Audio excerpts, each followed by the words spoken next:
ప్రశాంత్ కిషోర్ గారు లోకేష్ గారికి భేటీ అయ్యారు, రహస్య భేటీ అయ్యారు. దీనికి కారణాలు ఏముంటాయి సార్? రహస్య భేటీ ఏముందండి, ఓపెన్గానే కలిసాడు కదా, కలవడం, ఫ్లైట్లో దిగాడు, అందంగా వెళ్ళాడు, కలిసాడు, ఫోటోలు బయటకు వచ్చి శుభ్రంగా మాట్లాడుకున్నారు కదా. ఏం మాట్లాడుకున్నారు? ఏం ఆడుకుంటారు, జగన్మోహన్ రెడ్డి ఆడు వరకు అయిపోయిందండి, మీకు థ్యాంక్స్ కంగ్రాచులేషన్ చెప్పుంటాడు లోకేష్ గారికి వచ్చి, కంగ్రాచులేషన్ చెప్పుంటాడు అంతే.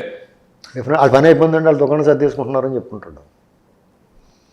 మాకు పని చేస్తారా అంటే, మీకు పని చేయడం మా భాగ్యం అండి, చేస్తానని ఉంటాడు. వాళ్ళేంటి గెలిచి పార్టీకి చేయటం వాళ్ళకి రేపు మార్కెటింగ్ కదా అది. ఇప్పుడు జగన్మోహన్ రెడ్డికి పని చేయడం వల్ల ఇంకో 10 కేసులు వచ్చి ఉంటాయి అతనికి, 10 ఖాతాలో. ఇప్పుడు రేపు వీళ్ళు పని చేస్తాడు, ఎలాగే గెలిచిలా ఉన్నారు, వీళ్ళకి పని చేయడం కదుగో నేను పని చేశానని చెప్పుకుంటాడు. మార్కెటింగ్ అండి అది, అతని బిజినెస్ కూడా ఉపయోగం కదా. సరే, వీళ్ళకి ఒక రకమైన మానసిక ఆనందం కలుగుతుంది, ప్రత్యర్థమే పైసే సాధించినట్టు. ఇన్నాళ్ళు నీకు పని చేసేవాడు మాకు పని చేస్తున్నాడు, నీ చెల్లెలు లేదు నీ దగ్గర, నీ స్ట్రాటజిస్ట్ నీ దగ్గర లేడు, నీ ఎమ్మెల్యేలు నీ ఎంపీలు కూడా నీ దగ్గర లేరు, నీ పని అయిపోయింది నువ్వు ఒకడే అని చెప్పడానికి మెంటల్గా నీకు ఇబ్బంది పెడతారు. Mind game. టీడీపీకి ప్రశాంత్ కిషోర్ గారు ఎంతవరకు యూజ్ అవుతుంటారు సార్? అసలు యూజ్ అవుతారు అంటే టీడీపీకి నా లెక్క ప్రకారం ఎవడ అక్కలేదండి, ఎందుకంటే వాళ్ళే పెద్ద ముదురులు. అయితే వీళ్ళందరినీ పెట్టుకుని ఎందుకు పెట్టుకుంటున్నారంటే, వాళ్ళు ఏదైనా నిర్ణయం తీసుకోవాలనుకో, కొన్ని అభ్యంతరాలు, కొన్ని ఇబ్బందులు, కొన్ని మొహమాటలు ఉంటాయి కదా, వాళ్ళ మీద తోసేస్తారనమాట. సపోజ్ మీకు టికెట్ ఇవ్వాలి, మీకు ఎగ్గొట్టాలి టికెట్, ఇంకొకరికి ఇవ్వాలనుకో, ఆ సర్వేలో మీకు ఇవ్వద్దని వచ్చింది అందుకని అడిగి ఇచ్చేస్తున్నాం అని చెప్పి ఇలాగ వాడుకుంటా కొనుక్కు వస్తారు అంతే. అండ్ ఇంకో విషయం సార్, లోకేష్ గారు పోటీ చేసే నియోజకవర్గాన్ని ఇప్పటివరకు కూడా తేల్చకపోవడానికి కారణం ఏంటిది? మంగళగిరిలో పోటీ చేస్తాడు కదా, మళ్ళీ మంగళగిరి చేస్తాడు అందులో. ఓకే, అందులో అనుమానమే ఉంది, ఫిక్స్ అయిపోయింది, ఫిక్సే కదా. అచ్చా, అప్పుడు పడని ఓట్ బ్యాంకింగ్ ఇప్పుడు వస్తుందని నమ్ముతున్నారా సార్ ఇప్పుడు మంగళగిరిలో? ఇప్పుడు 2014లో జగన్మోహన్ రెడ్డి ఓడిపోయాడు పార్టీ, మళ్ళీ 19లో గెలిచాడు కదా, అప్పుడు పడిన ఓట్లు ఇప్పుడు పడినాయి కదా, ఇంకెక్కువ పడినాయి కదా. ఇప్పుడు జనాలు రాజకీయాలు గెలుపు ఓటములు డైనమిక్గా ఉంటాయండి, ఎప్పుడు ఒకే వైపు ఫిక్స్ అయిపోయి ఉండదు, మారుతూ ఉంటాయి నిత్యం. అందులో జగన్మోహన్ రెడ్డి గారు అవతారం ఆ పద్ధతిలో ఆయన పరిపాలన చూసిన తర్వాత మళ్ళీ అటుపక్క ఎవరన్నా చూస్తా, వాళ్ళ ఎమ్మెల్యే ఎంపీలే పారిపోయిన తర్వాత, వాళ్ళ ఇంట్లో చెల్లి అమ్మ అందరు పారిపోయిన తర్వాత ఇంకా అతను వెనకాల ఎవరుంటారండి? ఎవరుంటారు ఆయన వెనకాల? ఎన్నికలు దగ్గరలో ఉన్న సమయంలో వల్లభనేని వంశీ గారు సైలెంట్గా ఉండడానికి కారణాలు ఏంటి? సైలెంట్గా లేకపోతే ఎలక్షన్ అయిన తర్వాత తోలు తీస్తారని భయమే ఉంటుంది, నోరు మూసుకోవాలంటే అండి. ఎందుకంటే ఆయన చాలా ఎక్కువ మాట్లాడేసాడు.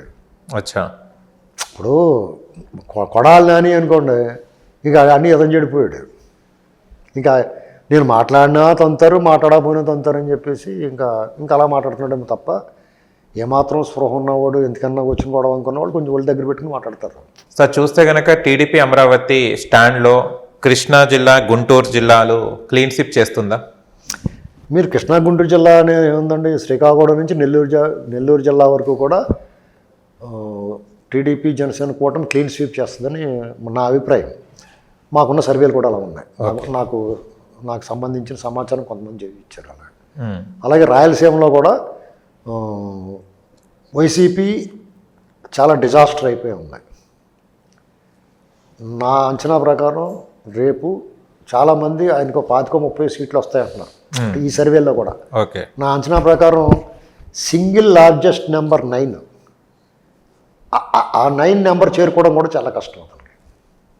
మీ దగ్గర చెప్తున్నాను కదండి, రేపు పొద్దున్న రిజల్ట్ వచ్చిన తర్వాత దీన్ని మళ్ళీ రిపీట్ చేసుకుందరు, కానీ అతను 5 నుంచి 7 సీట్ల మధ్యలో వస్తాయి, 5 కానీ 7 కానీ అంతే, 5, 6, 7 అంతే, అంతకన్నా రావడానికి అవకాశం లేదు అంతే వైసీపీకి.